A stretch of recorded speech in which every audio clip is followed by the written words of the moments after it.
Petrol, diesel, gas supply chain સુનિશ્ચિત કરવા માટે રાજ્ય સરકારે ઉચ્ચ સ્તરીય કમિટીની કરી રચના. રાજ્ય સરકારે મુખ્ય સચિવની અધ્યક્ષતામાં 16 સભ્યોની રાજ્યકક્ષાની સમિતિ જ્યારે જિલ્લા કલેક્ટરની અધ્યક્ષતામાં 11 સભ્યોની કમિટીની રચના કરી છે. રાજ્યકક્ષાની કમિટીને આંતર જિલ્લા સ્તરે જથ્થાની હેરફેર ફાળવણી અંગે દિશા નિર્દેશ આપશે.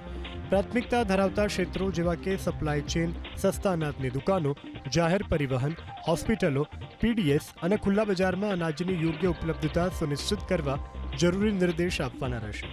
એટલું જ નહીં, હોસ્પિટલ, શૈક્ષણિક સંસ્થાઓ વગેરેમાં કમર્શિયલ એલપીજી, પીએનજી ઉપલબ્ધ કરાવવા જરૂરી પગલાં લેવાના રહેશે.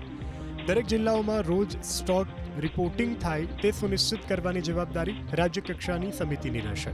જ્યારે જિલ્લા કક્ષાની સમિતિએ petrol pump, diesel outlet, LPG, PNG supply system પર મોનિટરિંગ કરી ઉપલબ્ધતા સુનિશ્ચિત કરવા પગલાં ભરવાના રહેશે.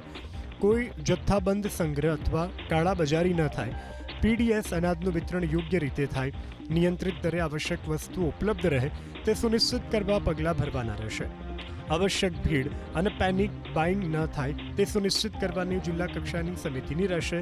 દરેક જિલ્લામાં કંટ્રોલ રૂમ કાર્યરત કરી નિયમિત સમયે રાજ્ય કક્ષાને રિપોર્ટિંગ કરવાનું રહેશે.